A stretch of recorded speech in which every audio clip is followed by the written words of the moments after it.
Nous sommes infiniment reconnaissants, Père, pour le privilège que nous avons, Papa, de te connaître, de sentir ta présence en ces lieux.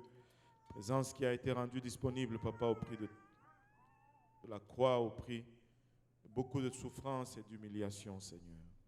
Papa, alors que nous venons, Papa, pour entendre de ta part, nous réalisons également combien nous sommes inadéquats, combien nous sommes des êtres charnels, Papa, et que ta parole qui est esprit est souvent folie pour nous. Nous prions que tu nous aides maintenant. Aide-moi afin que je puisse la donner sans crainte, ni faveur, ni hésitation. Et aide-nous tous ensemble, Papa, que nous puissions recevoir cette parole, qu'elle puisse trouver une place dans nos cœurs où elle va germer, produire de fruits et que ce fruit nous conduise jusque dans la vie éternelle. Alléluia. Et c'est avec une action de grâce dans le cœur que nous te prions ainsi, dans le nom précieux de Jésus. Nous disons tous au nom de Jésus. Alléluia. Nous disons tous au nom de Jésus. Pouvons-nous battre nos mains encore une fois pour le Seigneur? Alléluia. Gloire au nom de Jésus. Et vous pouvez vous asseoir et on va commencer. Je ne sais pas comment, je sais comment on va commencer, mais je ne sais pas comment on va finir. Ça va peut-être être un message d'un seul dimanche, mais je ressens que ça va être peut-être une mini-série de 2 semaines. On va regarder ensemble le livre de Agé. Alléluia. Et nous avons passé des moments extraordinaires dans la présence du Seigneur. Comme nous l'avons mentionné en début de service, un après l'autre, les différents prédicateurs se sont succédés d'Haïti, de l'Alaska, du Nouveau-Brunswick et même d'Afrique, du Ghana indirectement, passant par le Nouveau-Brunswick. Et différents hommes de Dieu nous ont parlé littéralement de la part de Dieu. Ils ont adressé des problèmes auxquels nous faisons face, qu'eux, ils n'étaient alors pas du tout au courant. Ils ont adressé certaines situations que certains d'entre vous connaissent, d'autres situations que vous ne connaissez peut-être pas, mais on a vraiment entendu parler de la part de Dieu. Amen. Alors, ça serait triste, d'abord, la première chose que j'ai dit, d'essayer de faire de cela un buffet. La parole de Dieu n'est pas un buffet dans lequel tu vas et tu choisis ce qui est convenable pour toi. Tu choisis les crevettes, tu choisis le steak et tu laisses les brocolis pour les autres. Non. La parole de Dieu est un repas complet. Tu as besoin de prendre tous les aliments qui sont servis afin de mener une vie productive, une vie équilibrée, mais une vie qui porte des fruits. Quand tu prends un peu, tu laisses un peu, il va y avoir des manquements dans ta marche et tu vas, ta direction va être tordue et ce que Dieu a mis en toi ne va pas produire ce que c'est supposé produire. Et ça va générer de la frustration, ça va générer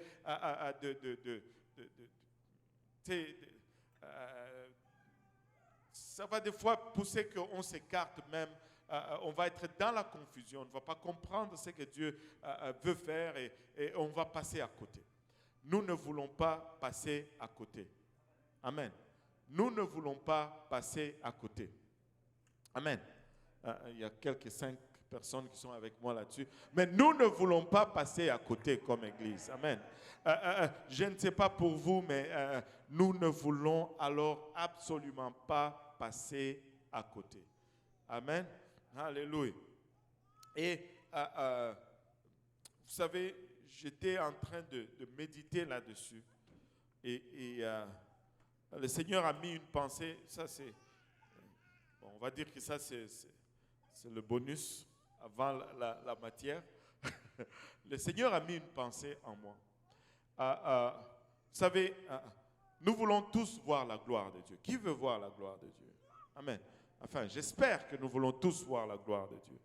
Et il nous a été enseigné que Moïse voulait voir la gloire de Dieu. Mais Dieu a dit, je vais te montrer ma bonté. Et je pense que ça, c'est un des enseignements puissants que je n'ai entendu. Nous cherchons la puissance de Dieu. Mais Dieu dit, prenez plutôt ma bonté. C'est quand vous prenez ma bonté, ma puissance va venir. Et si nous comprenons cela, waouh, nous serons extrêmement, extrêmement puissants et utilisés puissamment dans le royaume de Dieu. Mais très souvent, nous voulons la gloire de Dieu, mais nous ignorons la bonté de Dieu. Et le Seigneur a mis cette pensée et je suis en train de la mâcher, de la digérer. C'était sous forme d'une question. C'est quoi la particularité de tous les gens que Dieu a utilisés puissamment dans la parole de Dieu, dans la Bible? Et j'ai regardé, j'ai dit l'humilité, ouais, mais ce n'était pas ça. On a besoin de l'humilité, amen, pour être utilisé par Dieu. Mais je suis arrivé à la conclusion, à la compréhension, où je pense que ce que le Seigneur voulait que je voie, où j'observe, c'était que tous étaient des serviteurs. Ils étaient tous, sans exception, en train de servir les autres.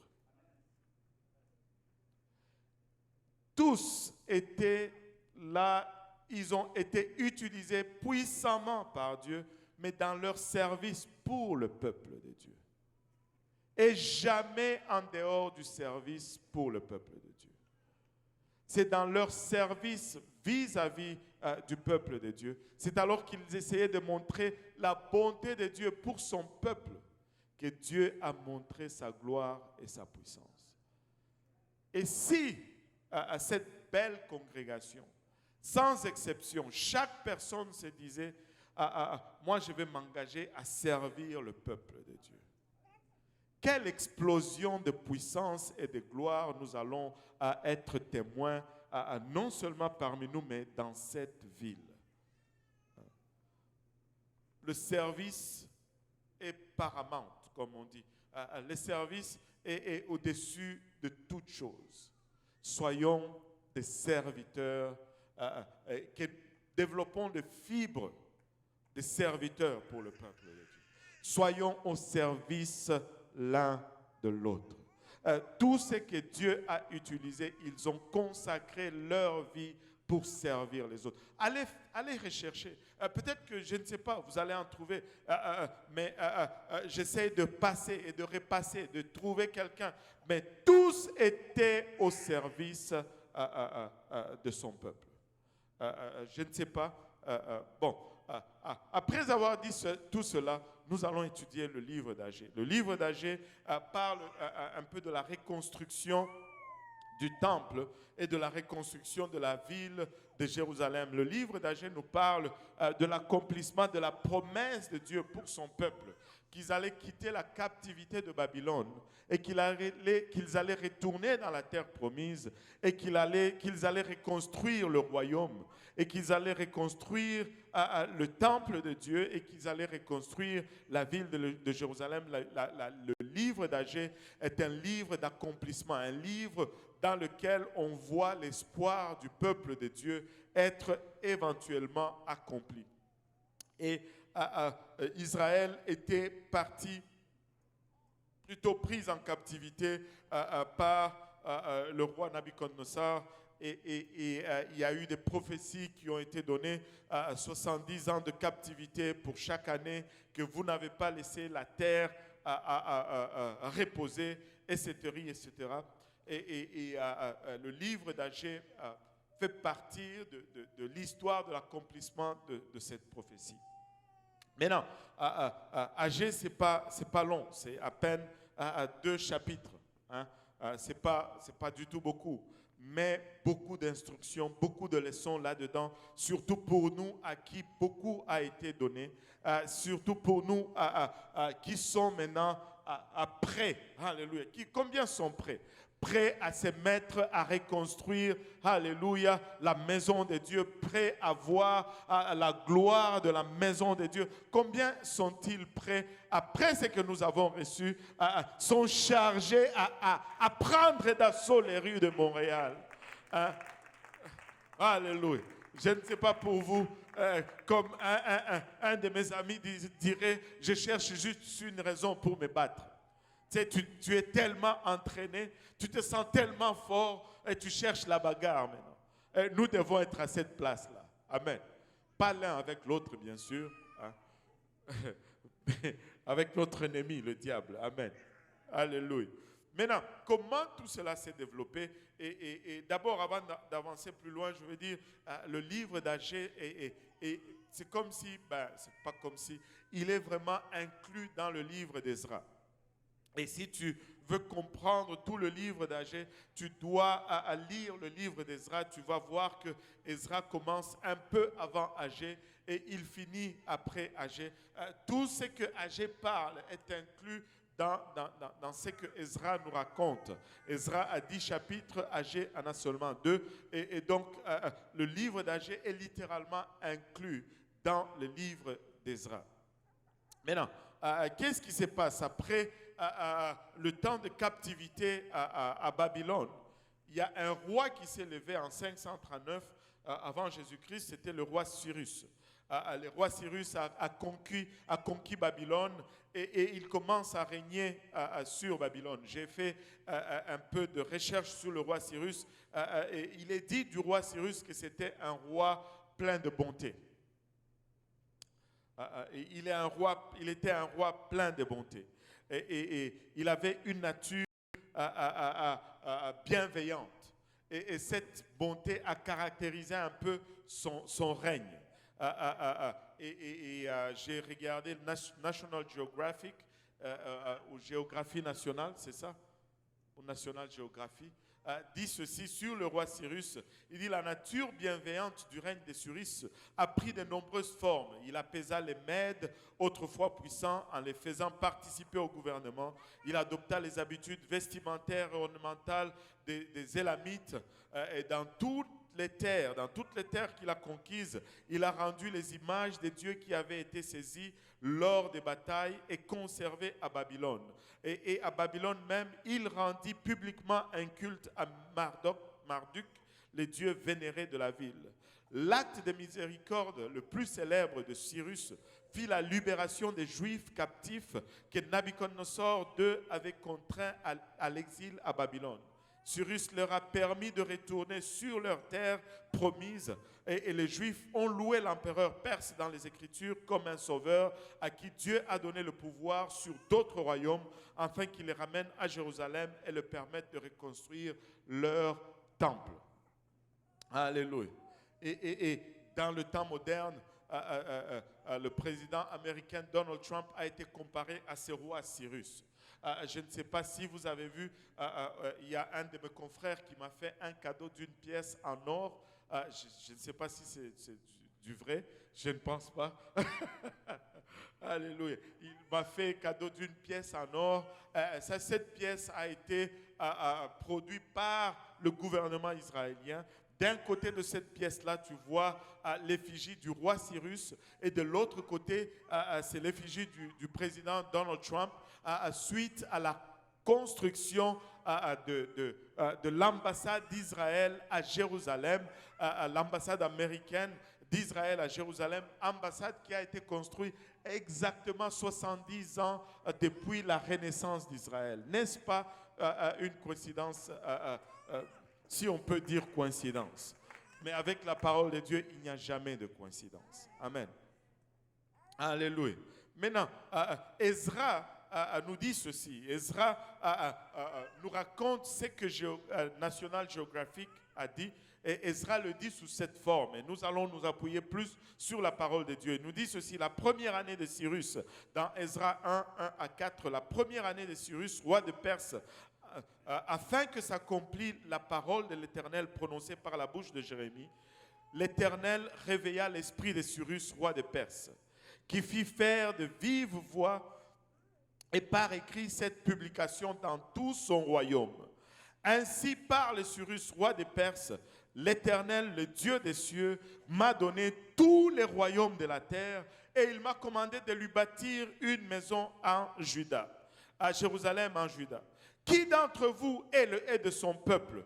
Que son Dieu soit avec lui et qu'il monte à Jérusalem, en Juda, et bâtisse la maison de l'Éternel, le Dieu d'Israël. C'est le Dieu qui est à Jérusalem. dans tout lieu où séjournent les restes du peuple de l'Éternel. Les gens du lieu leur donneront de l'argent, de l'or, des effets et du bétail avec des offrandes volontaires pour la maison de Dieu qui est à Jérusalem. Waouh! Quel décret pour les Juifs qui étaient à Jérusalem. Imaginez-vous un roi païen qui s'élève sur le trône de leur oppresseur et qui prononce un décret comme quoi vous êtes libre de retourner chez vous. Non seulement vous êtes libre de retourner chez vous, je vous donne même la provision. J'ai créé un programme gouvernemental pour financer votre retour, pour financer la reconstruction de vos villes, pour financer la reconstruction de votre temple, parce que votre Dieu est le véritable. Parce que votre Dieu est le véritable. Laissez-moi essayer de rappeler à cette belle congrégation en face de moi aujourd'hui. Ne servons-nous pas ces mêmes dieux? Ne servons-nous pas, alléluia, l'Éternel des armées? Ne servons-nous pas, alléluia, c'est Dieu qui a réveillé l'esprit de Cyrus. C'est Dieu, Hilabashata, dont il est dit, alléluia, il a établi à Cyrus et il lui a donné tous les royaumes de la terre, alléluia, et qui lui commande de bâtir une maison, un roi païen, un roi qui ne le connaissait pas. Combien d'avantages le peuple de Dieu devait avoir de l'espérance. Combien d'avantages nous qui le connaissons devons être prêts à agir, devons être prêts à le faire. Laissez-moi vous dire, rien ne va empêcher ce que Dieu a planifié pour son peuple. Nous vivons dans un temps particulier et nous pouvons voir autour de nous un chaos extraordinaire. Nous vivons dans un temps où on n'est même plus sûr si un homme est un homme ou une femme est une femme.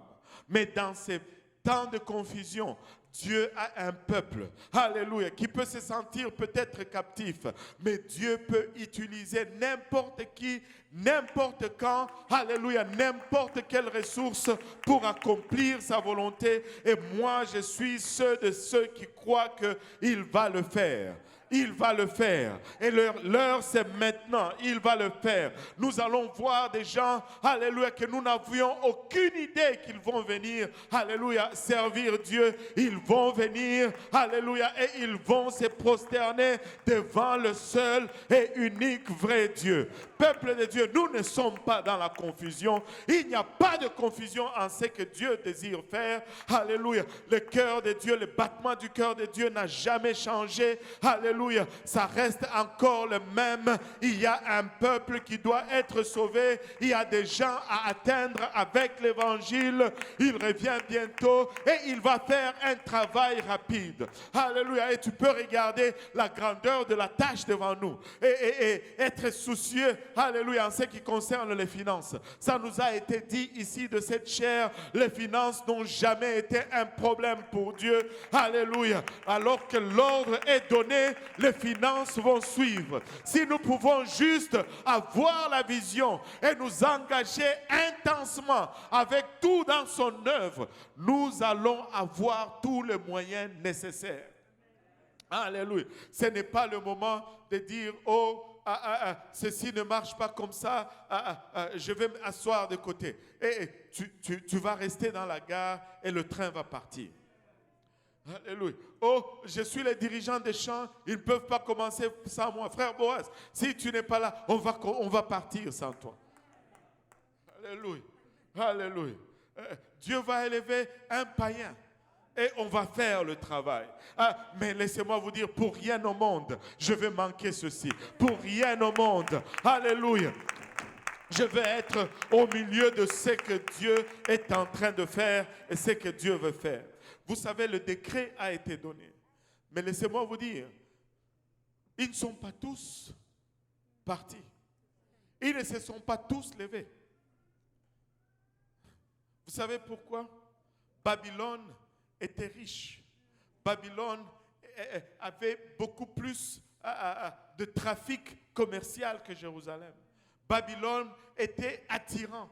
Babylone offrait beaucoup plus d'opportunités. Certains ont regardé et ont dit, Jérusalem là-bas, c'est en ruine. Il n'y a plus personne. Ici, si j'ai une boulangerie, je peux vendre 50 000 pains. Mais là-bas, il y a à peine 10 000 habitants. Ce n'est pas 50 000 pains que je veux vendre. C'est peut-être 5 000 pains. Je veux rester. Il y a des Juifs qui étaient prospères, qui ont regardé la prospérité de Babylone et ils sont restés, ils ne sont pas partis. Mais, alléluia, laissez-moi vous dire, ceux qui avaient comme priorité les choses spirituelles, ceux qui avaient comme priorité l'œuvre de Dieu, alléluia, se sont dit, Dieu a parlé, ils se sont levés et ils sont partis. Ils n'ont pas regardé l'opportunité économique. Ils n'ont pas regardé le taux de chômage à Jérusalem et le taux de chômage à Babylone. Ils n'ont pas regardé les activités, alléluia, commerciaux qui se faisaient, ou commerciales, je ne sais pas, qui se faisaient à Jérusalem. Ils ont dit, alléluia, notre destination, oui, certes, alléluia, nous devons survivre ici, mais nous ne sommes pas là pour ceci, nous voulons voir plus loin. Au-delà du naturel, nous voulons voir le spirituel. Laissez-moi vous dire, alléluia, peuple de Dieu, que nos décisions ne soient jamais, alors jamais basées sur nos finances. Que nous ne basons jamais nos décisions sur les opportunités financières. Oh, à telle place, il y a beaucoup d'emplois. Je vais aller là-bas. Laisse-moi te dire ceci. Dieu peut te rendre prospère là où tu es. Si c'est la volonté de Dieu de te bénir, si c'est la volonté de Dieu de faire de toi un millionnaire, il peut faire de toi un millionnaire aussi bien ici à Montréal qu'en Afghanistan ou à Tombouctou ou en Afrique, dans le pays le plus pauvre. Alléluia. Ce n'est pas ça le problème. Le problème, c'est que nous devons être dans la volonté de Dieu et nulle part ailleurs. Hey, laissez-moi vous dire ceci. Je préfère manger un pain de misère dans la présence de Dieu, alléluia, qu'un pain beurré et abondant en dehors de la présence de Dieu. Il est le pain de vie. Il est le pain de vie. Et laissez-moi dire à tous mes... mais je ne sais pas si c'est... Tous mes camarades africains et haïtiens et des îles et partout à la recherche du bonheur. Laissez-moi vous dire ceci. Vous n'êtes pas venus ici pour chercher le bonheur matériel. Peut-être que vous venez d'arriver.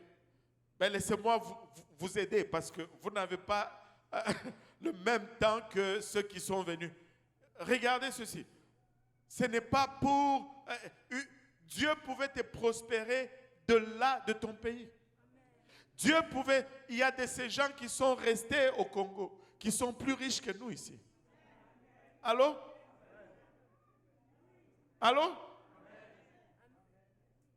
Ayons le regard sur la bonne chose. Et le reste va suivre. Si Dieu veut que tu sois millionnaire, tu le seras, que tu sois ici ou que tu sois à Kaboula-Menchi. Que tu sois dans les lieux les plus, dans les quartiers les plus riches ou dans les quartiers les plus pauvres, ça ne fait aucune différence.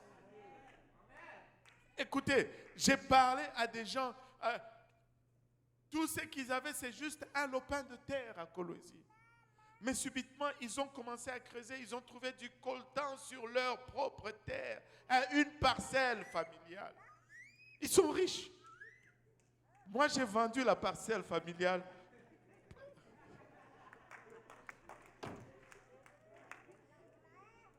Pour venir au Canada.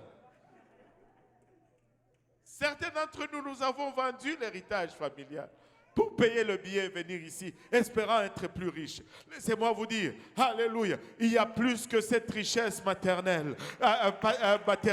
Dieu a un plan pour toi. Alléluia, ne te contente pas du temporaire. Regarde plus loin. Il y a l'éternel plus loin. Je ne suis pas en train de dire, alléluia, qu'on va se complaire dans la pauvreté. Non, nous avons besoin des riches dans l'église. Parce que nous avons besoin de faire un travail rapide. Et Dieu a dit qu'il allait lever des millionnaires. Et il a commencé à les lever. Alléluia. Et laissez-moi vous dire.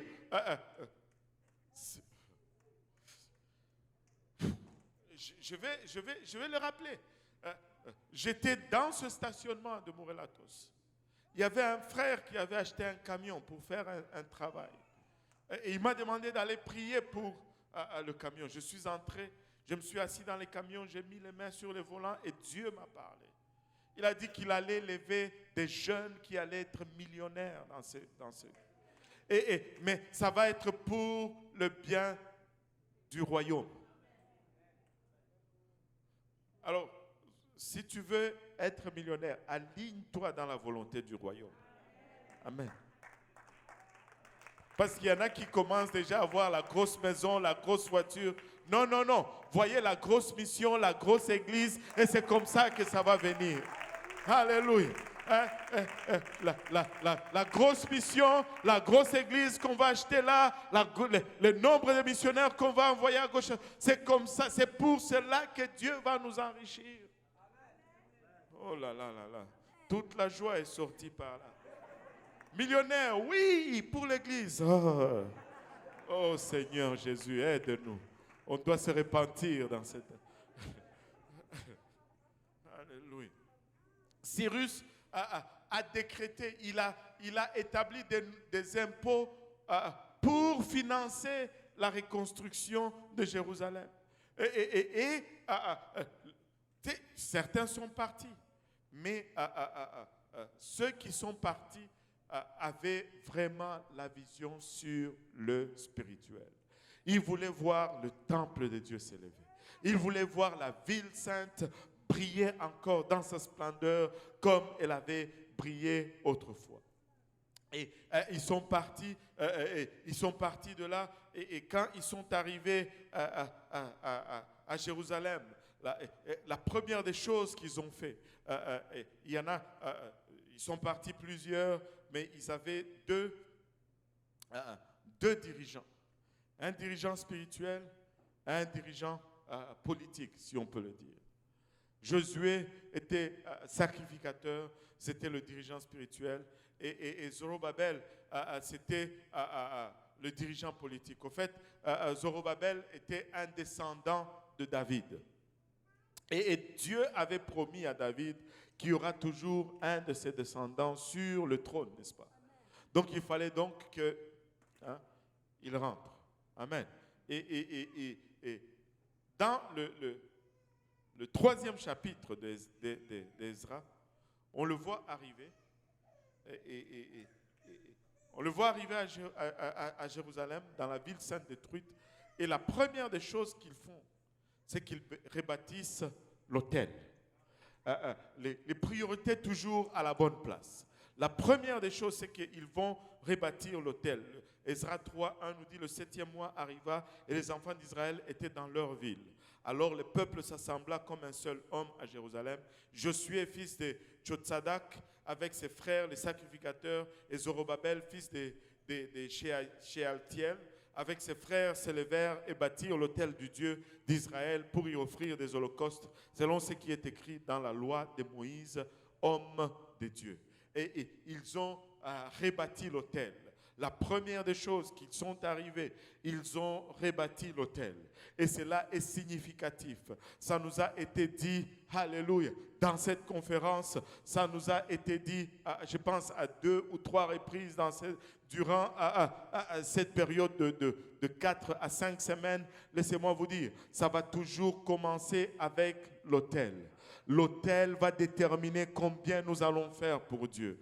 Plus large est notre autel, plus nous allons faire pour Dieu. Hey, écoutez, si nous allons faire quoi que ce soit, nous allons être une église qui prie. Si nous allons accomplir quoi que ce soit, nous allons être des serviteurs ou des servantes qui prient. Regardez, l'autel de sacrifice, la toute première autel dans le tabernacle était la chose la plus large. Elle pouvait à elle seule contenir tous les autres fournitures du tabernacle. En d'autres termes, l'autel va déterminer combien nous allons accomplir. Ce ne sont pas nos moyens, ce ne sont pas nos habilités. Alléluia. C'est notre relation avec Dieu qui va déterminer ce que nous allons accomplir. Je dois avoir un hôtel personnel. Je dois avoir, alléluia, un temps personnel avec Dieu. Oh oui, je dois avoir un temps personnel avec Dieu. Mais je dois avoir également un temps collectif avec Dieu. Parce qu'à moi seul, je ne suis pas l'Église. Allô? À moi seul, je ne suis pas l'Église. Tu sais, certains vont privilégier l'un, certains vont privilégier l'autre. Mais laissez-moi vous dire, nulle part dans la Bible on privilégie l'un ou l'autre. Ça te prend les deux. Tu ne peux pas te passer ni de l'un ni de l'autre. Tu dois avoir une vie de prière personnelle, alléluia, et tu dois avoir cette vie de prière personnelle. Mais laissez-moi vous dire, cela ne remplacera jamais la vie de prière collective lorsque l'Église de Dieu s'assemble et qu'ils élèvent en communion leur voix vers le trône de Dieu. Alléluia. Il n'y a rien qui égale cela. Il n'y a rien qui égale cela. C'est pourquoi notre arme le plus puissant, c'est notre unité. Dieu est puissant parce qu'il est un. Allô? Et nous allons être aussi puissants lorsque nous devenons un. La prière est puissante, mais il n'y a pas quelque chose de plus puissant qu'une prière en unité. Tu sais, nos dons vont travailler, mais il n'y a rien qui produit plus que lorsque nous nous unissons avec nos dons. Tout ce que nous faisons, mais lorsque nous venons ensemble comme corps, alléluia, un peut chasser 1000, deux peut chasser 10 000. Il y a une multiplication exponentielle. Si c'est du français, je ne sais pas. Il y a une multiplication exponentielle de nos capacités lorsque nous venons ensemble comme corps. Alléluia. Et ce n'est pas pour garnir le calendrier de l'église qu'on a une réunion de prière samedi soir. Ne coupe pas mon micro là-haut maintenant. Ce n'est pas pour garnir le calendrier de l'église qu'on a une réunion de prière samedi soir. Ce n'est pas pour garnir le calendrier de l'église, alléluia, qu'on a un service en milieu de semaine. Ce n'est pas pour garnir, alléluia, le calendrier de l'église qu'on a 30 minutes de prière avant chaque service. Ce n'est pas 30 minutes de causerie avec l'un l'autre pour voir qu'est-ce que tu as mangé, combien tu as acheté cette robe, ou où est-ce que tu as trouvé ce pantalon. Non, non, non. C'est le temps de venir, alléluia, de s'unir ensemble et de parler au Seigneur des Seigneurs, et afin d'enlever tout obstacle, toute entrave, et de lui permettre d'avoir sa volonté au milieu de nous. Vous savez, la prière est puissante. Elle semble inefficace. Des fois, ça semble être de l'inactivité. Mais il n'y a rien qui te met sous la volonté de Dieu si ce n'est la prière.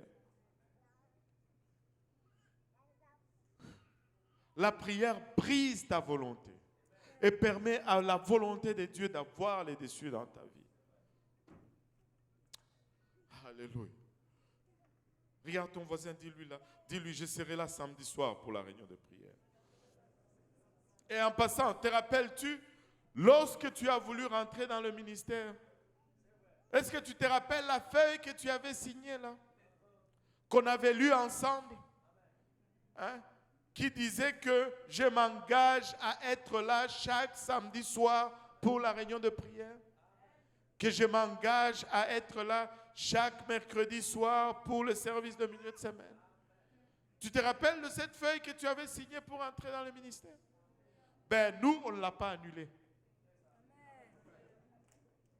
Allô? Tu sais, on ne veut pas retourner à cette place où le pasteur commence à faire la police avec une liste ou un carnet. Tel est venu à la réunion, tel est venu à la réunion. On vient en avant pour le service, on dit Daniel, toi tu n'étais pas à la réunion, descends de la batterie. On ne veut pas arriver à faire des choses comme ça. Est-ce qu'on peut juste travailler sur la base de la confiance? Oh Seigneur, toute l'église devait dire Amen. Pourquoi vous devenez frustrés là?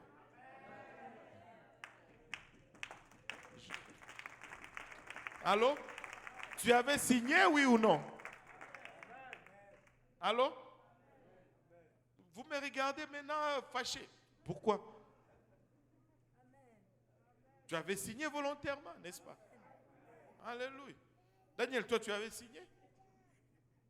Tu n'as pas signé? Bon, on va aller tout de suite, on va signer.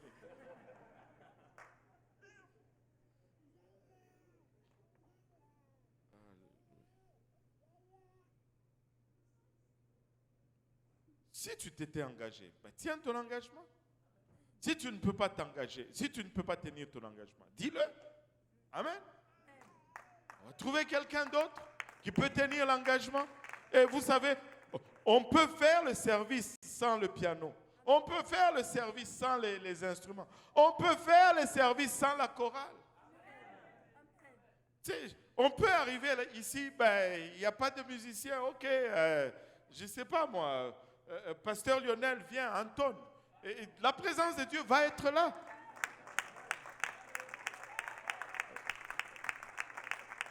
La présence de Dieu va être là.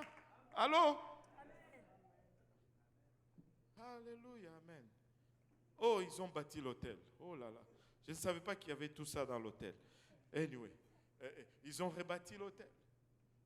Et nous devons retourner à notre place d'engagement, à notre place de relation avec le Seigneur, à notre place où nous disons, Seigneur, nous avons dit ça.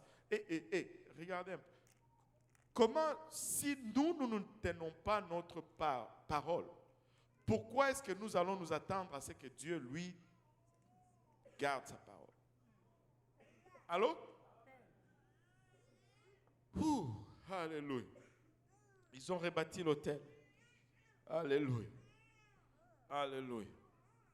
Et après, ils ont commencé la reconstruction du temple.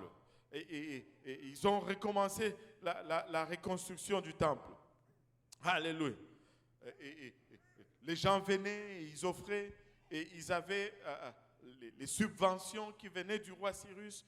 Et ils ont commencé à rebâtir. Regardez le verset 3, la seconde année depuis leur arrivée à la maison de Dieu à Jérusalem, au second mois, Zorobabel, fils de Shealtiel, Josué, fils de Tchotsadak, avec le reste de leurs frères, les sacrificateurs et les Lévites, et tous ceux qui étaient revenus de la captivité à Jérusalem, se mirent à l'œuvre et chargèrent les Lévites de 20 ans et au-dessus de surveiller les travaux de la maison de l'Éternel. Ils ont commencé à bâtir le temple. Et ils ont rebâti les fondements. La subvention gouvernementale rentrait. Ils ont fait des fouilles. Ils ont fouillé. Ils ont rebâti la fondation. Mais 2 ans après, Babylone a eu un autre secousse. Vous savez, le seul trône qui reste inébranlable, c'est le trône de Jésus. C'est pourquoi, alléluia, c'est pourquoi c'est dans notre intérêt de regarder à la vraie source d'autorité. Tous les autres sont temporaires. Pas Charest, mais Trudeau va passer. L'autre, Lego, va passer. Vous savez, même Trump est passé. Obama est passé. Même Mobutu est passé. Frère David, Mobutu, il est passé. Qui pensait qu'il n'allait pas? Nous, on était tellement... On est né, on l'a trouvé là.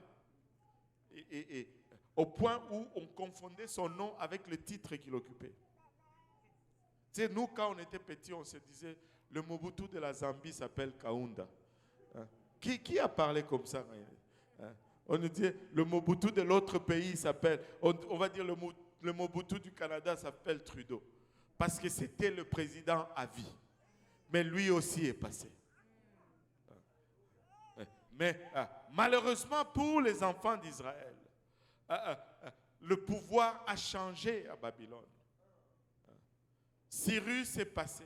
Je pense qu'il y a eu un autre roi. J'étais en train de chercher cela, mais je n'ai pas pu le confirmer avec certitude, mais peu importe. Finalement, il y a eu Darius. Et des gens sont allés se plaindre devant lui. Il dit, ben, nous payons les impôts pour bâtir leurs églises là. Et c'est quoi ça? Nous devons arrêter de faire cela. Laissez-moi vous dire ceci. Viendra un temps où ces avantages que nous avons avec le gouvernement vont cesser. Viendra un temps où nous devons payer nos taxes pour nos bâtiments que nous occupons.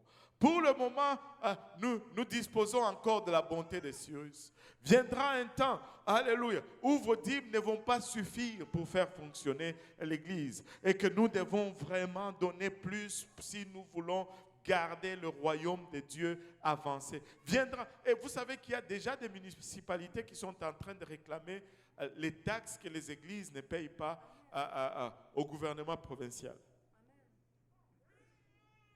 Allô?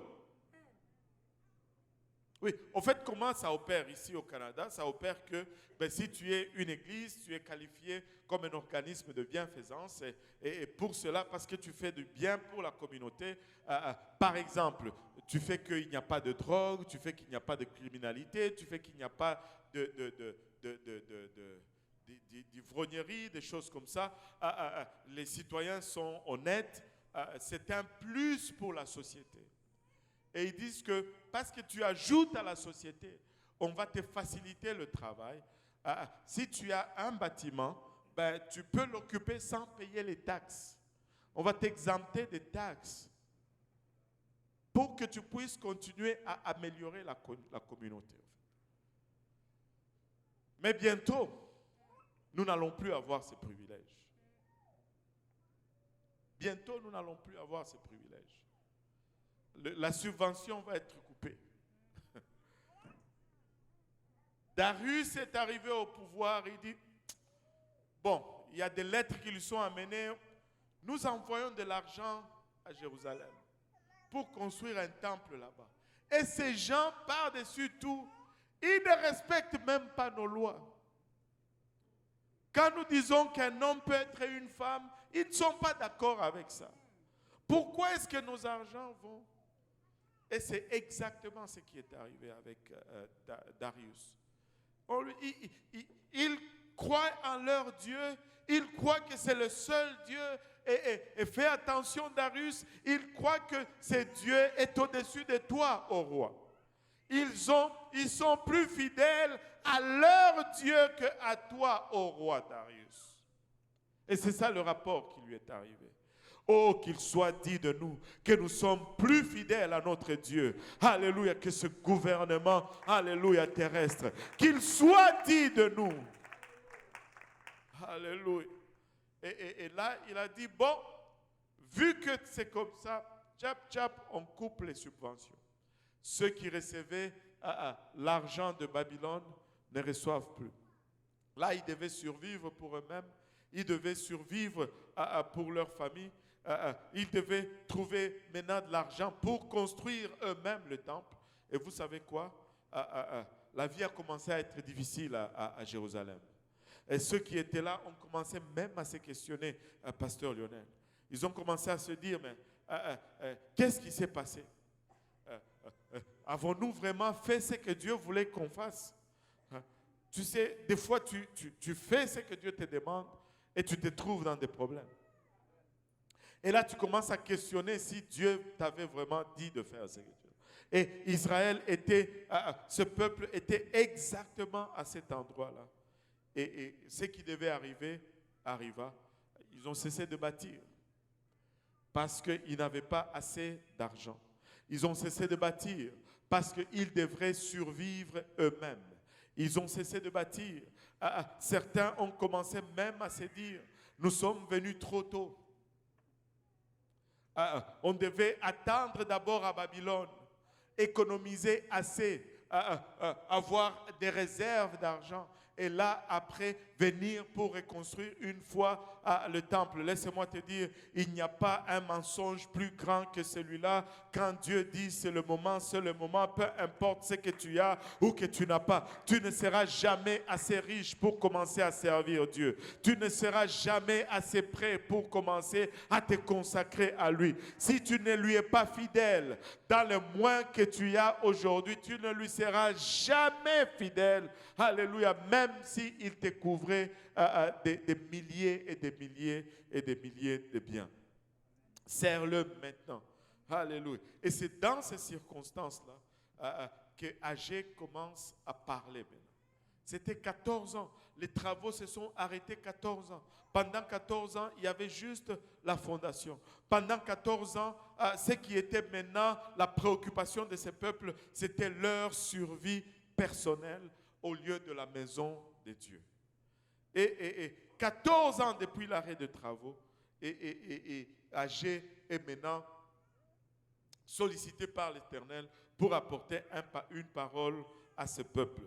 Et dans Agé 1, le premier verset nous dit, c'est la seconde année du roi de Darius.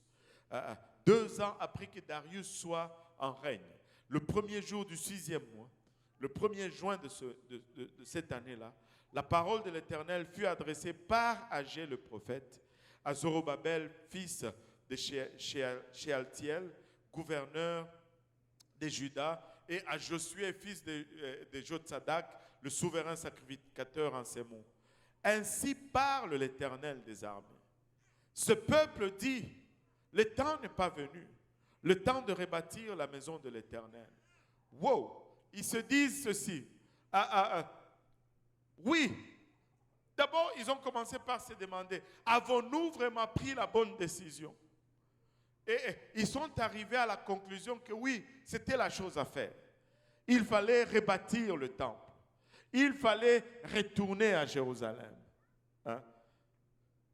Et la décision que tu as prise là, de remettre ta vie en ordre avec Dieu, c'est la bonne décision. Il n'y a pas une meilleure décision que cela.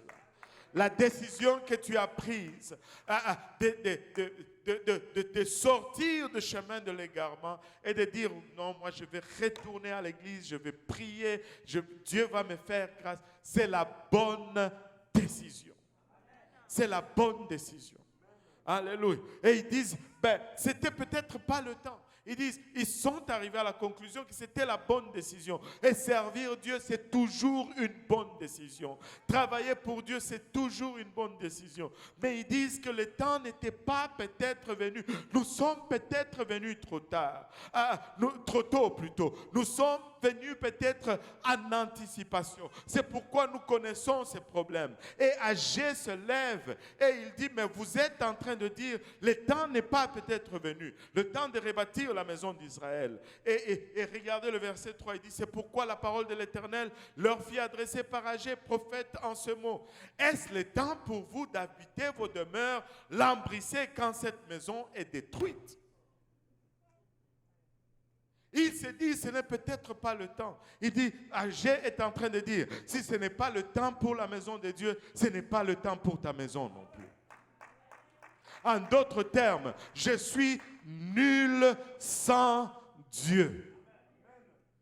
Si tu veux t'éloigner de l'œuvre de Dieu pour dire que, oh, je veux bâtir ma maison, Agé est en train de te dire, tu fais une mauvaise décision.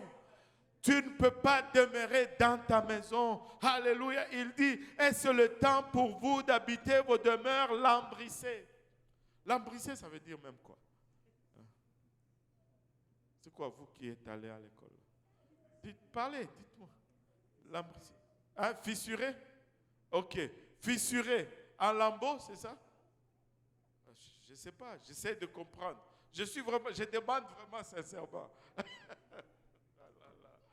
Fissuré. Vos maisons qui ont des fissures, vos maisons qui ne peuvent même pas vous protéger, vos maisons qui ne peuvent même pas vous garder, vos maisons qui ne peuvent même pas répondre aux besoins pour lesquels vous les bâtissez. Laissez-moi vous dire, alléluia, si tu n'es pas avec le Seigneur, ça ne vaut pas la peine. Si ce n'est pas avec Dieu, c'est une perte de temps. Alléluia, la Bible nous dit que celui qui bâtit, bâtit en vain si le Seigneur ne bâtit avec lui. Celui qui veille, veille en vain si le Seigneur ne veille pas avec lui. Ah, tu me dis, mais quand est-ce que j'aurai le temps de construire ma maison? Écoute, tu auras le temps de construire ta maison si tu donnes le temps de construire la maison de Dieu. Quelle maison si je n'ai pas Dieu? Quelle maison si je n'ai pas Dieu? Alléluia, quelle maison! Il dit, ainsi parle l'Éternel des armées, considérez attentivement vos voies. Considérez attentivement vos voies. C'est-à-dire, arrête-toi et analyse. Arrête-toi et examine. Arrête-toi et réévalue tes priorités. Je ne veux pas servir Dieu seulement quand il y a l'abondance. Je ne veux pas servir Dieu seulement quand les finances coulent à flot. Je ne veux pas servir Dieu seulement quand il y a un problème, un programme gouvernemental, alléluia, qui paye mes factures. Je vais le servir, alléluia, dans l'abondance. Je vais le servir dans la 17. Je vais le servir dans la santé. Je vais le servir dans la maladie. Je vais le servir, alléluia, quand tout va bien. Et je vais le servir quand tout va mal. Je vais le servir en été, je vais le servir en hiver. Je vais le servir quand il fait 30 degrés dehors. Je vais le servir quand il fait moins 30 degrés dehors. Je vais le servir quand il pleut. Je vais le servir quand il ne pleut pas. En tout le temps, je dois le servir. En tout le temps, je dois le servir. Et peuple de Dieu, s'il y a un temps où nous devons le servir, c'est maintenant. S'il y a un moment, alléluia, où nous devons être tout pour Dieu, c'est maintenant. Est-ce que nous pouvons exagérer? Non, nous ne pouvons jamais exagérer. Non, nous ne pouvons jamais exagérer. Alléluia. Alléluia. Alléluia. Il dit, vous semez beaucoup et vous recueillez peu. Vous mangez et vous n'êtes pas rassasiés. Vous buvez et vous n'êtes pas désaltérés. Vous êtes vêtus et vous n'avez pas chaud. Le salaire de celui qui a gage tombe dans un sac percé.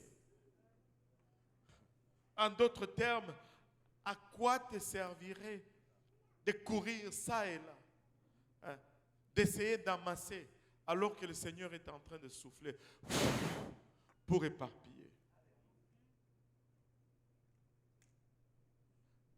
Dieu doit être ma priorité. Je dois faire de Dieu le numéro 1 de ma vie. Oui, il y a des défis. Alléluia. Ne me comprenez pas de travers. Je ne suis pas en train de prôner la paresse. Amen. Je ne suis pas en train de dire, tu restes à la maison, tu t'enfermes et tu pries 24 heures sur 24 et puis Dieu va faire pleuvoir de l'argent dans ta chambre. Non, non, non, non, non. Ce n'est pas ça qu'il a dit. Et ce n'est pas ça que je suis en train de dire non plus. Je suis en train de dire que celui qui ne travaille pas, qui ne mange pas non plus. Mais à aucun moment, le travail que Dieu va me donner va devenir plus important que c'est Dieu qui m'a donné ce travail-là. À aucun moment, alléluia, que ma famille que Dieu m'a donnée va devenir plus important que c'est Dieu qui m'a donné cette famille-là. À aucun moment, ah oui, je peux sentir votre... Quand j'ai parlé de la famille, écoutez, tout ce que j'ai, c'est Dieu qui m'a donné. Même la famille que j'ai, c'est Dieu qui me l'a donné. Et si j'abandonnais Dieu, je trahirais ma famille. Si j'abandonnais Dieu pour ma famille, je ne serais d'aucun service à ma famille. Comprenez-le, peuple de Dieu. Il est Dieu, il est au-dessus de toutes choses. Et si nous faisons de lui notre priorité, nous allons fonctionner de la bonne façon. Et nous allons réussir dans ce que nous faisons. Alléluia, alléluia. Alléluia. Les études ne vont jamais devenir plus importantes que Dieu. Alléluia. Le travail ne devrait jamais être plus important que Dieu. Mon compte en banque, ma maison, mes possessions ne doivent jamais être plus importants que Dieu. Alléluia. Avant d'entretenir ces choses, je veux m'assurer que j'ai entretenu Dieu.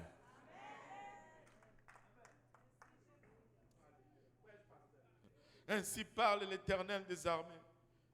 Il répète encore. Considérez attentivement vos voies. Considérez. Il est dit au verset 5. Il est dit encore au verset 7. Considérez attentivement vos voies. Fais attention comment tu choisis. Fais attention à ce que tu priorises. Considère tes voies. Considère tes voies. Il dit au verset 8, montez sur la montagne, apportez du bois et bâtissez la maison. J'en aurai de la joie et je serai glorifié, dit l'Éternel. Il dit, vous comptiez sur beaucoup et voici vous avez eu peu. Vous l'aviez rentré chez vous, mais j'ai soufflé dessus. Pourquoi, dit l'Éternel des armées? À cause de ma maison qui est détruite, tandis que vous vous empressez chacun pour sa maison.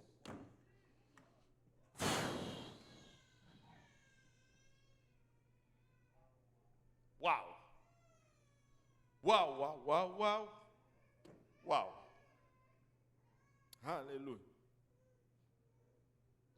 Vous savez, on pourrait juste tout simplement dire, sans commenter ces versets, on pourrait tout simplement les lire et puis à faire l'appel à l'autel et prier, se repentir et sortir d'ici prêt à marcher avec les priorités à la bonne place.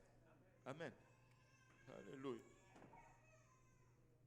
Il dit au verset 10, c'est pourquoi les cieux vous ont refusé la rosée et la terre a refusé ses produits.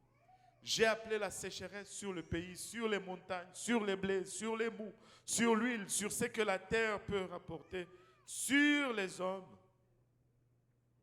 Alléluia. Et sur les bêtes, et sur tout le travail des mains. Waouh! Quel avertissement sévère. Il dit, vos champs ne vont pas produire, vos animaux ne vont pas produire, même vous-même les hommes, vous n'allez pas produire. Ça fait peur. Ça fait peur. Et vous savez, les gens ont été secoués. Après 14 ans d'attente, après 14 ans d'abandon de l'œuvre de Dieu, ils ont été secoués et ils ont obéi aux paroles de l'Éternel. Au verset 12, la Bible nous dit, Zorobabel, fils de Shealtiel, Josué, fils de Josadac, le souverain sacrificateur et tout le reste du peuple entendirent la voix de l'Éternel leur Dieu et les paroles d'Agé le prophète selon la mission que lui avait donnée l'Éternel leur Dieu, et le peuple fut saisi de crainte devant l'Éternel. Agé, envoyé de l'Éternel, dit au peuple d'après l'ordre de l'Éternel, je suis avec vous, dit l'Éternel. Oh Seigneur Jésus. Alléluia. Il dit, je suis avec vous. Pourquoi vous vous inquiétez de ceci ou de cela? Ne suis-je pas avec vous dès le commencement? Voyez d'où je vous ai sorti. Certains d'entre vous, vous êtes ceux sur qui on n'allait jamais miser pour réussir. Mais regardez ce que Dieu a fait. Pourquoi aujourd'hui ne pas le prioriser? Pourquoi aujourd'hui ne pas les prioriser? Pouvons-nous encore reconsidérer nos voies? Pouvons-nous encore reconsidérer nos voies? Alléluia. Le Seigneur est en train de dire, juste remettez-moi à la première place. Juste remettez-moi à la première place. Et ne soyez pas,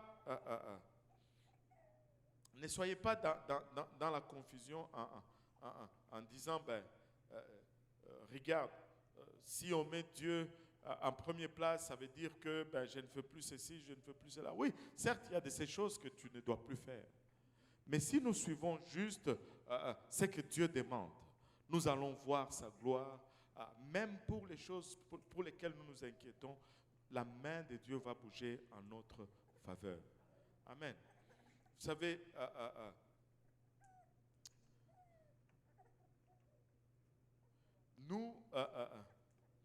nous aimons citer cette parole de Zacharie. Amen. Nous aimons citer cette parole de Zacharie, que ce n'est ni par la force, Zacharie 4, 6, alors il reprit, l'ange en parlant, il reprit et me dit, c'est ici la parole que l'Éternel adresse à Zorobabel. Ce n'est ni par la puissance, ni par la force, mais c'est par mon esprit, dit l'Éternel des armées. Et nous aimons citer cela, n'est-ce pas? Et quand nous citons, et nous sommes encouragés, mais nous ignorons tous les contextes de cet énoncé. Nous ignorons tous les contextes. Et ce n'était pas un moment de joie. Ce n'était pas un moment où Zacharie était, plutôt Zorobabel était fort.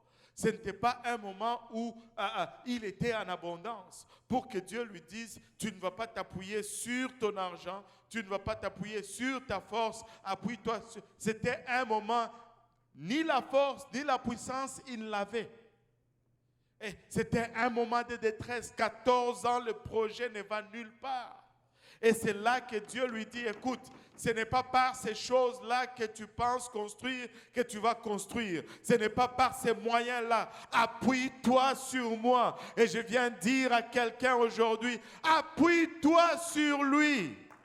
Appuie-toi sur lui. Ce n'est pas dans tes études, ce n'est pas, oui, tu dois faire les études. Ne me prends pas de travers, tu dois étudier, mais sans Dieu, tes études sont nulles. Tu dois travailler, mais sans Dieu, ton travail ne te rapportera rien. Priorise Dieu, rétablis ta relation avec lui. Alléluia. Vous savez, c'est 14 ans après. On va essayer d'arrêter à ce point aujourd'hui. 14 ans après, les gens ont commencé à regarder la fondation. 14 ans après, ils ont fini de construire la fondation. Après une pause de 14 ans. Et là, ils se sont assemblés pour célébrer la fin de la fondation. Après qu'ils aient été secoués par la parole de Agé. Et 7 semaines plus tard, Agé leur a parlé encore. Ils étaient devant la fondation. Et là, il y avait comme une confusion entre les deux. Il y avait un groupe, c'était des jeunes qui n'avaient connu aucune histoire d'Israël. Tout ce qu'ils regardaient là était nouveau. Mais il y avait un groupe de vieux qui avaient vu l'ancien temple, qui ont vu le temple magnifique de Salomon. Ils ont vu la magnificence du temple. Et quand ils étaient devant cette petite fondation, les deux avaient deux perspectives différentes. Les jeunes ont regardé, ils n'ont jamais vu rien d'autre. Et ils se sont réjouis. Waouh, ils ont célébré. Mais les vieux ont regardé, ils ont dit c'est ça. Et au lieu de se réjouir, ils ont commencé à pleurer. Parce qu'ils se sont souvenus de la gloire ancienne du temple. Il dit ça, c'est impossible. Ça ne peut pas être ça. Et ils étaient dans les pleurs. Regardez ceci. Ezra 3,12 nous dit, mais plusieurs des sacrificateurs et des lévites et des chefs de famille âgés qui avaient vu la première maison pleuraient à grand bruit pendant qu'on posait sous leurs yeux les fondements de cette maison. Beaucoup d'autres faisaient éclater leur joie par des cris, en sorte qu'on ne pouvait distinguer le bruit des cris de joie avec le bruit des pleurs parmi le peuple, car le peuple poussait des grands cris dont le son s'entendait au loin.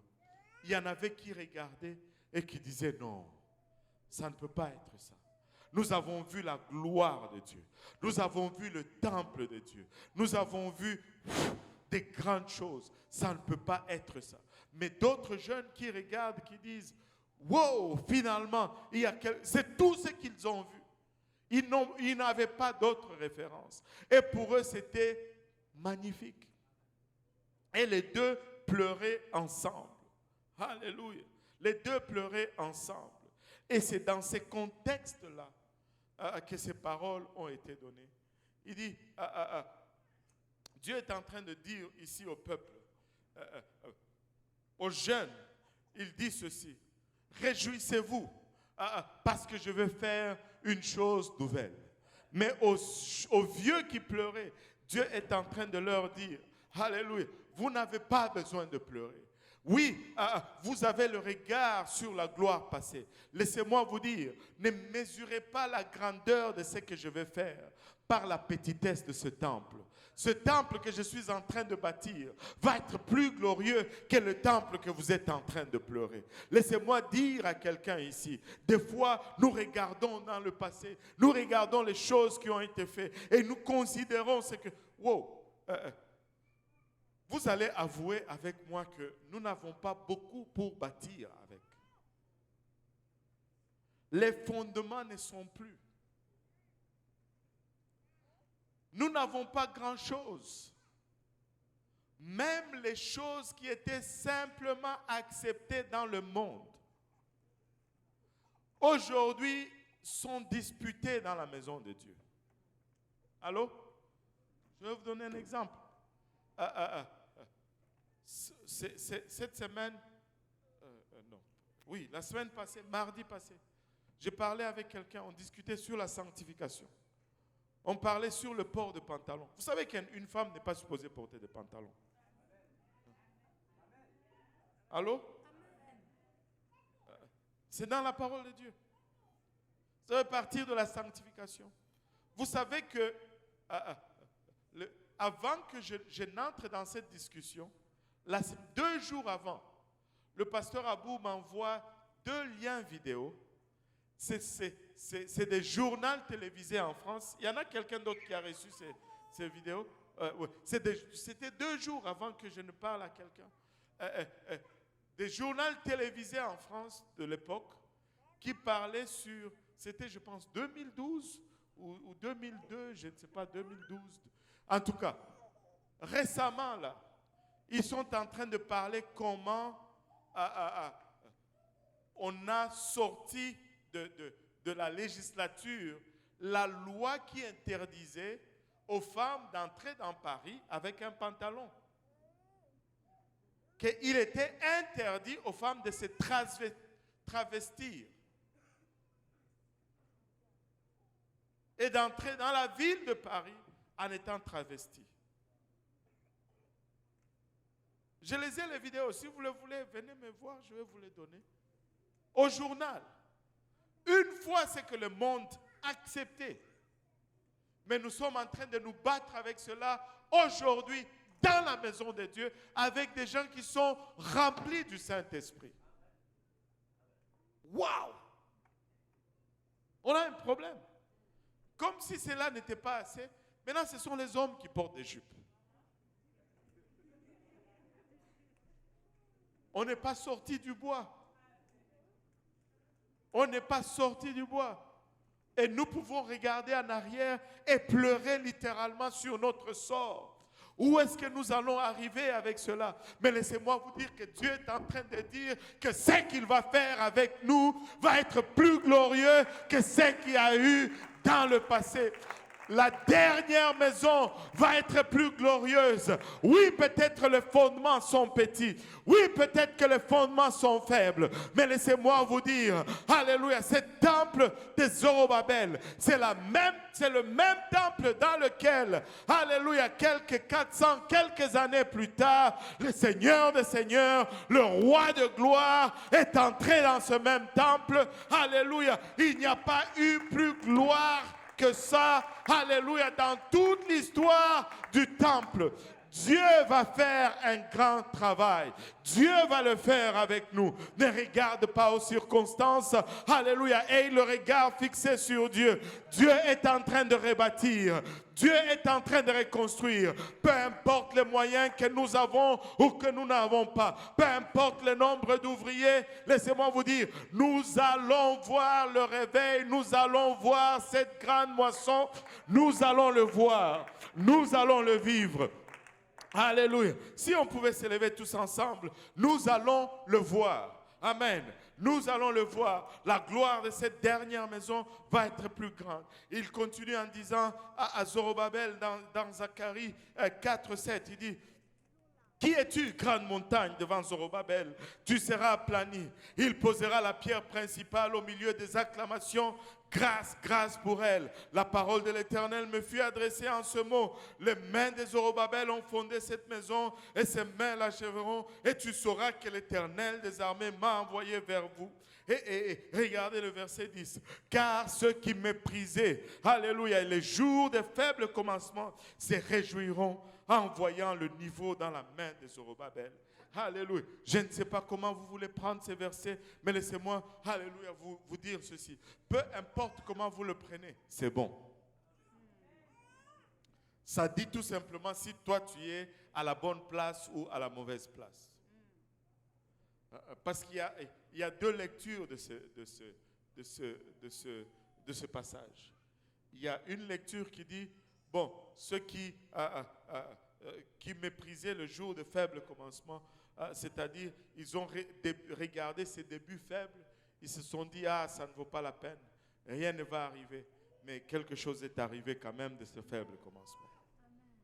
Et il y a d'autres qui disent, ceux qui construisaient devaient regarder ce faible commencement et ne pas trop s'attacher à cela. Et se dire, nous n'allons pas nous contenter de ceci. Nous allons mépriser ceci parce que nous voulons plus. Et parce qu'ils ont désiré plus, Dieu a fait plus. Laissez-moi vous dire, peu importe comment tu le prends, c'est correct. Ce que je sais, c'est que peu importe comment faible les débuts semblent, Dieu va faire une grande chose avec ça. Et c'est le point final. Que je sois dedans, je vais le regarder comme faible, je ne veux pas être content. Mais si je suis dehors, je dois faire attention parce que Dieu va faire quelque chose avec quand même. Alléluia. Il semble insignifiant. Le prédicateur semble même tâtonner. Il ne sait même pas comment mettre ses articles. Pour la place de l'œil, il met là. Mais laissez-moi vous dire, Dieu va faire quelque chose avec cela. Nous n'avons peut-être pas assez de moyens. Laissez-moi vous dire, Dieu va faire quelque chose avec cela. Oh, je ne sais pas enseigner. Prends ta charte. Dieu va faire quelque chose avec cela. Ne méprise pas les débuts, de faibles commencements. Alléluia, parce que ce temple va être plus glorieux que le premier. Dieu va faire un travail rapide. Laissez-moi vous dire, peuple de Dieu, il nous a tellement équipés. Il nous a tellement parlé. Il a corrigé notre attitude. Il a secoué ou raffermi notre foi. Il nous a donné une direction claire. Il nous a donné une structure d'opération. Il nous a commandé. Nous ne pouvons pas, il n'y a pas un seul aspect de notre travail pour Dieu que Dieu n'a pas touché durant ces 5 dernières semaines. Il a regardé nos motivations. Oh, qu'il y avait du travail à faire là-dedans. Et c'est vrai que le cœur de l'homme est tortueux et méchant par-dessus tout. Qui peut le connaître? Mais il a travaillé même là-dedans. Il a fait un travail profond à nous. Nous n'avons pas le choix maintenant que de sortir avec une motivation, une bonne motivation et montrer la bonté de Dieu à ce monde perdu. Montrer la bonté de Dieu. Oh. Si nous pouvons fermer nos yeux pour un moment.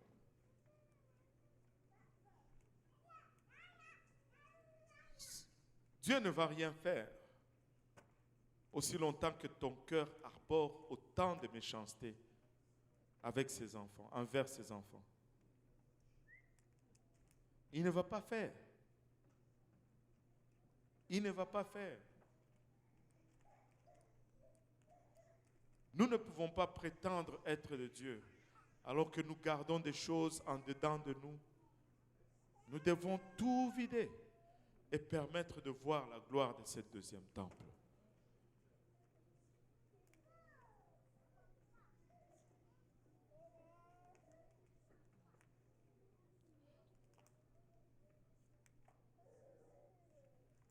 Vous savez, 19 ans, le prédicateur prêchait dimanche soir, parlait de Anne, qui a fait 19 ans d'attente avant de voir sa promesse se réaliser. Et lorsqu'il a parlé comme ça a frappé dans mon cœur, boum, parce que ça fait exactement 19 ans que nous sommes là dans le ministère francophone. Dieu s'apprête à secouer tout ce qui est conventionnel. Mais nous devons juste être bien positionnés, stratégiquement positionnés, afin que Dieu puisse faire. Mais non seulement qu'il puisse faire, mais que nous ne pouvons pas manquer ce qu'il va faire. Ça serait tellement triste que Dieu fasse et que tel ou tel manque. Ça serait tellement triste que Dieu fasse que tu ne sois pas là. Je ne sais pas pour vous, mais je veux être là. Je veux être là. Dieu veut faire et nous voulons être là. Dieu veut faire, nous voulons être là. Dieu est en train de reconstruire. Peu importe ce que tu as traversé, ce que tu as vécu, Dieu est en train de tout reconstruire. Il est en train de tout reconstruire. Fais-lui confiance et exprime sa bonté. Et tu vas voir sa gloire. Prions tous ensemble.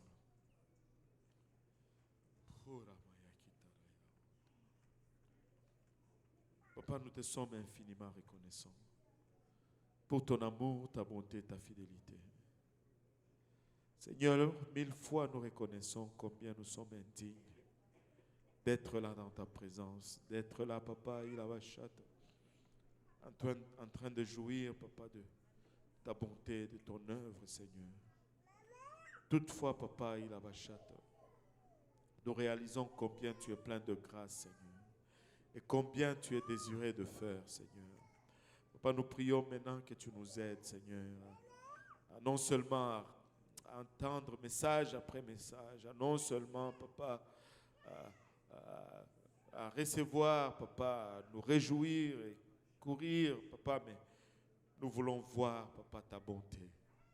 Nous voulons voir ta bonté être manifeste, Seigneur. Papa, dans nos vies, autour de nous, Papa, dans nos familles, Papa, dans nos milieux de travail, dans nos écoles, Seigneur Jésus. Que ta bonté, Papa, soit manifeste. Papa, permets-nous d'être des vases, Papa, porteurs de cette bonté, Papa.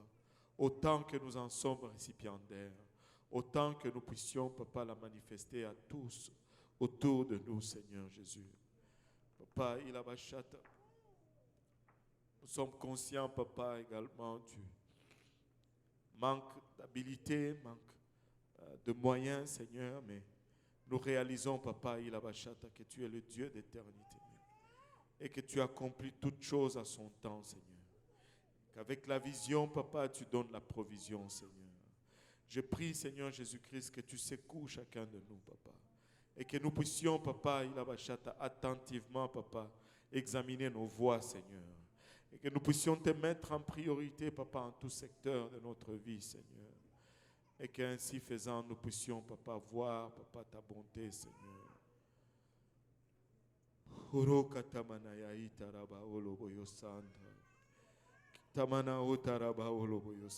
Père, nous convoitons cette bonté pour nos familles.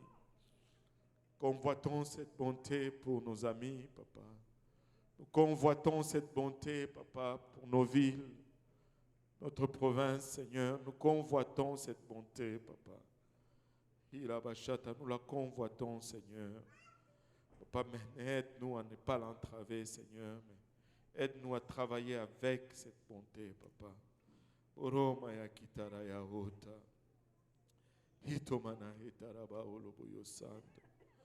un temps comme celui-ci, tu nous as amenés au royaume, Seigneur. Papa, et c'est avec ce peuple, Seigneur, que tu as déterminé, Papa, de faire reluire ta gloire dans ces temps de la fin, Seigneur. Papa, utilise donc nous, Seigneur, et permets-nous, Papa, d'être alignés exactement avec ta volonté.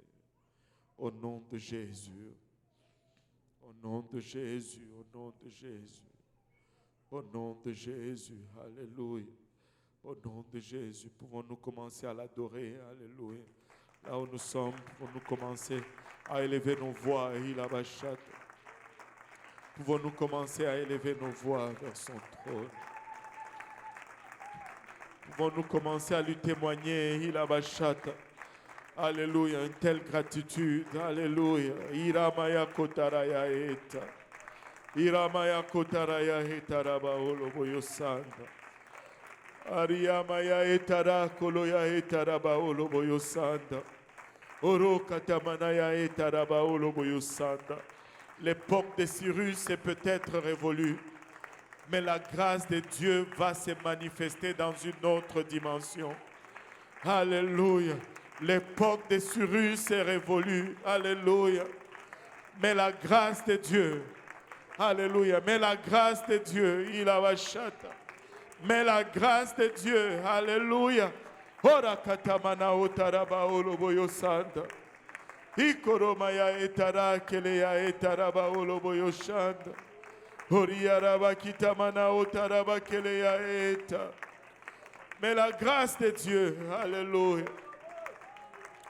Mais la grâce de Dieu. Ah. Alléluia Jésus.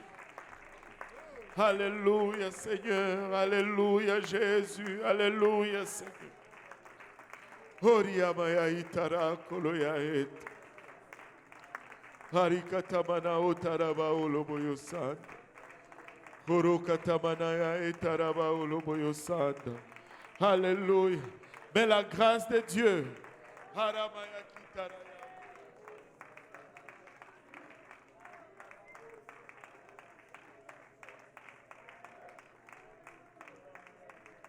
Alléluia. Alléluia. Gloire au nom du Seigneur. Alléluia. Je voulais juste partager un témoignage rapidement. En fait, je ressentais cela lourd dans mon cœur et j'ai beaucoup hésité parce que bon, je n'aime pas venir prendre le micro comme cela, mais je crois que le Seigneur veut qu'on l'entende. Amen. Alléluia. Et vous savez, bon, pour ceux qui étaient à Saint-Michel aujourd'hui, je crois que vous avez réalisé qu'on a pratiquement prêché la même chose. On ne sait pas parler. On ne sait pas parler. Quand il prêchait, j'étais juste choqué à quel point il utilisait exactement les mêmes exemples. Il disait les mêmes choses. Il a même parlé même de la famille en disant que ça allait être un choc pour certains. C'est qu'il allait dire, j'ai fait la même chose à Saint-Michel. Et c'était exactement la même chose. Et le titre du message là-bas, c'est que c'est le temps. C'est le temps. C'est vraiment le temps que le Seigneur veut faire. C'est le temps que le Seigneur veut agir. Et vous savez, pasteur, quand on était là-bas, on a parlé, c'était les excuses. Les excuses, mais c'était le temps du Seigneur. Et je crois vraiment, peuple de Dieu, que c'est le temps présentement. Vous savez, le Seigneur a envie de rebâtir son Église. Et ne laissons pas nos excuses. C'est notre maison. Parce que j'ai parlé le témoignage. Je vais le partager rapidement. En fait, pendant la Covid, à la maison, bon, on voulait faire certaines rénovations. On se disait que bon, comme on est enfermé à la maison, on peut en profiter pour casser et rebâtir. Mais là, quand on a commencé cela, et j'avais déjà cassé plusieurs choses. Je ne voulais pas prendre un contracteur, bon, parce qu'on ne peut pas le payer. Donc j'ai décidé de le faire moi-même. Mais après avoir cassé, c'est en janvier, on était contacté par le frère Roger et il nous a dit qu'il y avait ces personnes-là qui voulaient un pasteur. Et là, bon, tout était cassé à la maison. Et ce n'était pas le temps pour être occupé dans tout genre de choses. Alors, j'ai appelé le pasteur, je lui ai demandé, pasteur, bon voilà, il y a cela, ceci, qu'est-ce que je fais? Et bon, le pasteur m'a dit quelque chose que je ne voulais pas entendre. Il m'a dit, non, il faut que tu t'investisses là-dedans. Vas-y, va les rencontrer, ça demande beaucoup de temps, mais juste vas-y. Bon, on a juste décidé de le faire. C'est notre maison. Pour ceux qui peut-être nous ont visités récemment, on ne reçoit pas beaucoup de gens parce que bon, la maison est toujours cassée. On a juste décidé qu'on allait juste suivre le Seigneur. On va juste bâtir sa maison et écoute, si le Seigneur revient et la maison est toujours en débris, ce n'est pas grave. Et vous savez, pendant ce temps-là, ce n'est que récemment que je réalise cela. Si on avait décidé de juste s'occuper de notre maison, on aurait manqué une grande chose que le Seigneur voulait faire. Si on avait décidé de remettre les choses de Dieu à demain, on aurait manqué une très grande chose que le Seigneur veut faire. Vous savez, quand c'est le temps du Seigneur, mets tes projets de côté. Mets tes projets de côté. Tu sais, si tu bâtis la maison de Dieu, Dieu va bâtir ta maison. Si tu bâtis la maison de Dieu, Dieu va bâtir ta maison. Et c'est vraiment le temps du Seigneur. Vous savez, il y a une grande porte que le Seigneur est en train d'ouvrir. Et vous savez, quand le pasteur était en train de le mentionner, ça frappait dans mon cœur, tu sais. Il dit, écoutez, Vous êtes en train de vous occuper de votre maison. Et le Seigneur est en train de bénir plusieurs.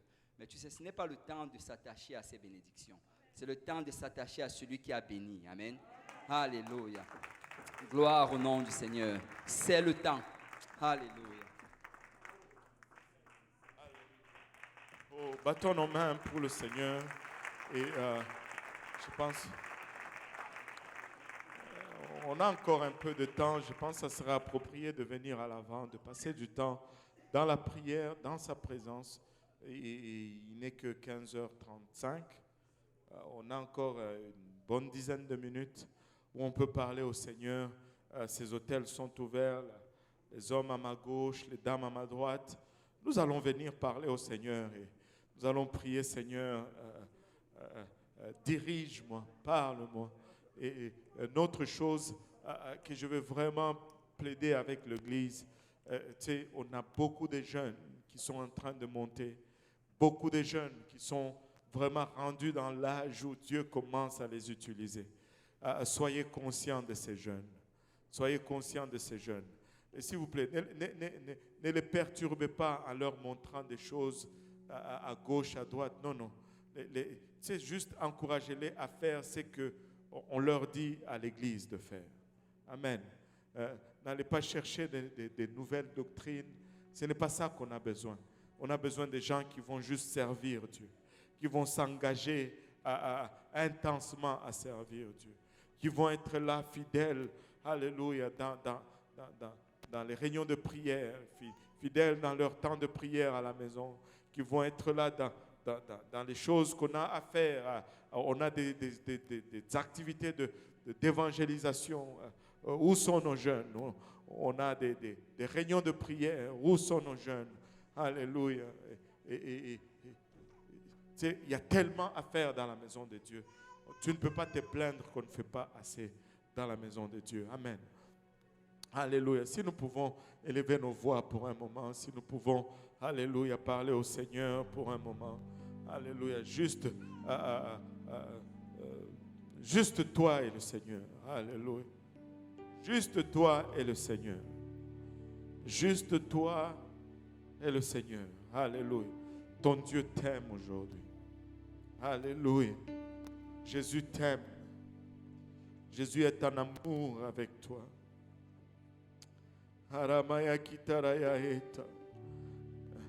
Jésus est littéralement en amour avec toi. Sa main de compassion est tendue vers toi. Il veut souffler sur toi une fraîche brise de sa présence, une fraîche brise de son onction. Il veut marcher avec toi dans une autre dimension. Alléluia.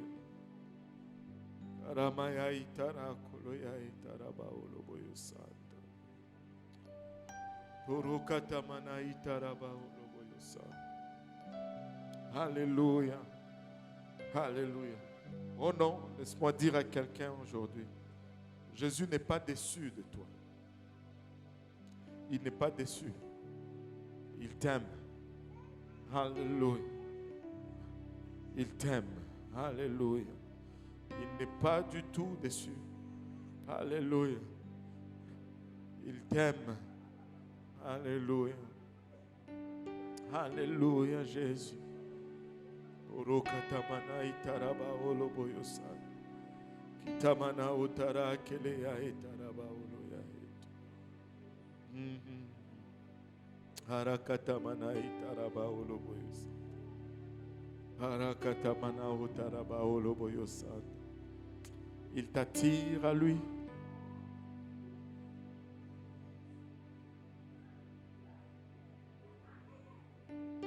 Haramaya itara koloya itaraba oloboyosa.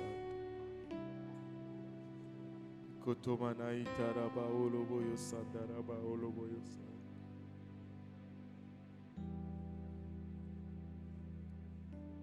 Koromaya itaraba oloboyosa daraba oloboyosa.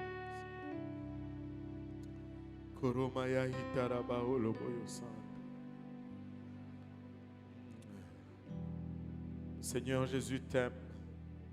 Alléluia. Il t'attire à lui.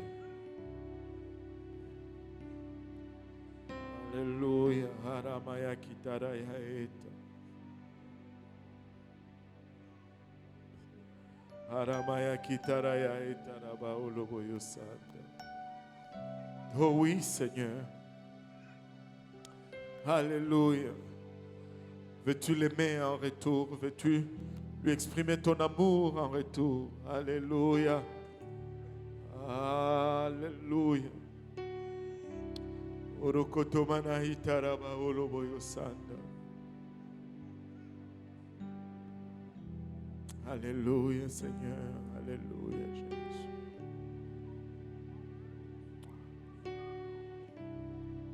Aramaya kitaraya etaraba oloboyo sanda. Alléluia, Alléluia, Jésus. Sa main n'est pas loin. Alléluia.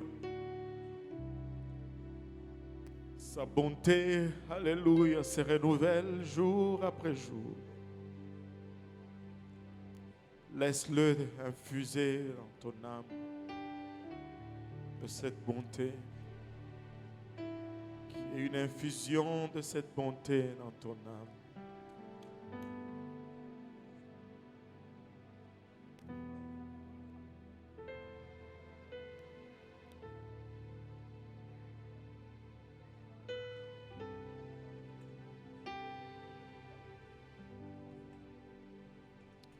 Orokatamana hitaraba olo.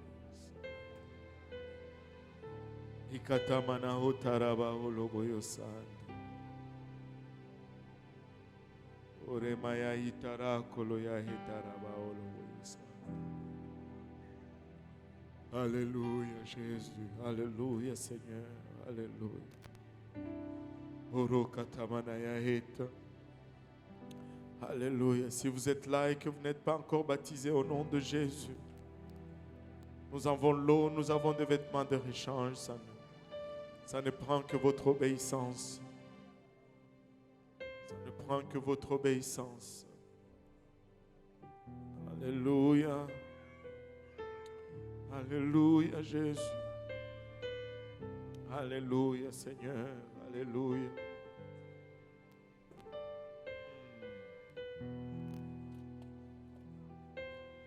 Alléluia.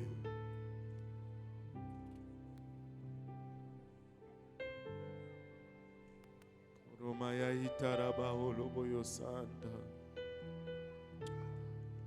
Ton Dieu t'aime. Alléluia. Ton Dieu t'aime. Orakatamana otaraba oloboyo sanda. Koromaya itara keleya itaraba oloboyo sanda. Alléluia. Voulez-vous prier avec la personne à côté de vous, juste pour un moment, si du temps que c'est approprié, nous pouvons prier les uns pour les autres. Alléluia. Alléluia. Aramaya kitaraya eta. Lève le nom de ton frère et lève le nom de ta sœur devant le trône de Dieu cet après-midi. Alléluia, Jésus. Papa, que ta main, Papa, Ilabachat, repose sur mon frère et ma sœur, Seigneur. Papa, fortifie-le, Seigneur. Soutiens-le, Papa, Ilabachat. Papa, que tes voix soient claires et limpides, Papa. Ilabachat. Que ta voix soit distincte, Seigneur. Alléluia. Aramaya kitaraba otaraya. Papa, sois le soutien pour ma soeur. Sois le soutien pour mon frère, Seigneur. Oh, Rimaya ketereya itaraba olomoyosa. Dirige ses pas, Seigneur. Alléluia. Orokatamana itaraba olomoyosanda. Kitamana otaraba olomoyo ketereya eta. Accorde sagesse, Papa.